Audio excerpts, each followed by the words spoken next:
Roger, congratulations today. You almost looked a little bit embarrassed at the end. Is it extremely satisfying to roll over an opponent so comfortably?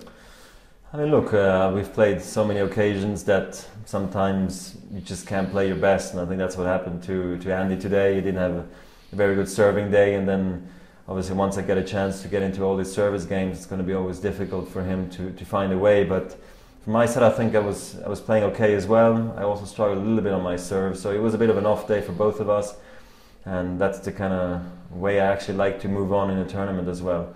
You know, maybe not playing your best, but moving on. But I definitely, profited from Andy's poor serving today, and I hope he can get his level back up for Paris, and for me continues, which is nice, clearly. I mean, the tournament's now going to savour your match tomorrow. Two Swiss guys. Obviously, you're going to definitely have someone in the final. You've played Stan a lot over the last couple of years, but you've never played here, have you?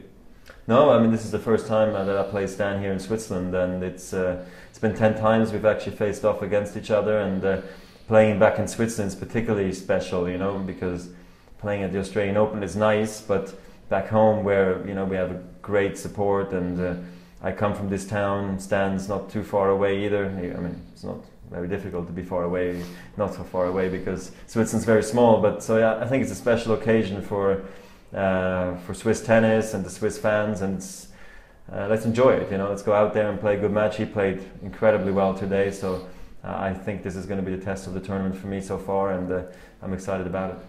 When you come to this tournament, obviously it's your hometown, and you've got this great record here. I know that you've celebrated with the ball kids and stuff. There's a lot of history in there for you, isn't there? How important is it for you to do well here?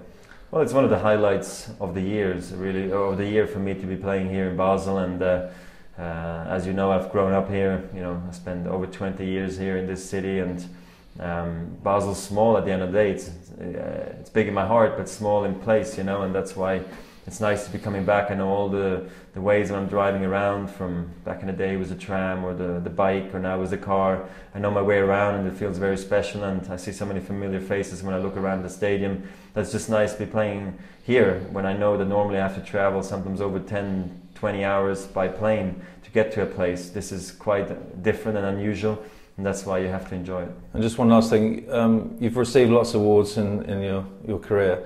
Maybe this one wasn't the most controversial this week. I would say you're possibly a shoe-in to win it. But I mean, how nice is it to get that title of best player ever here? Well, I mean, it's strange to a degree, because my dream was to maybe play once in qualifying or once on center court back in the day, and here I am, sort of 20 years later, getting the best player of all time award here in Basel. I know it's a small award, but it means a lot to the Swiss people. It means a lot to the people here in Basel and to myself.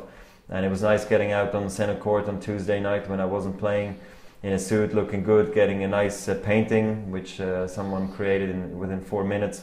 And the crowds really enjoyed it, and I got standing ovation when I walked on court, so it was very emotional.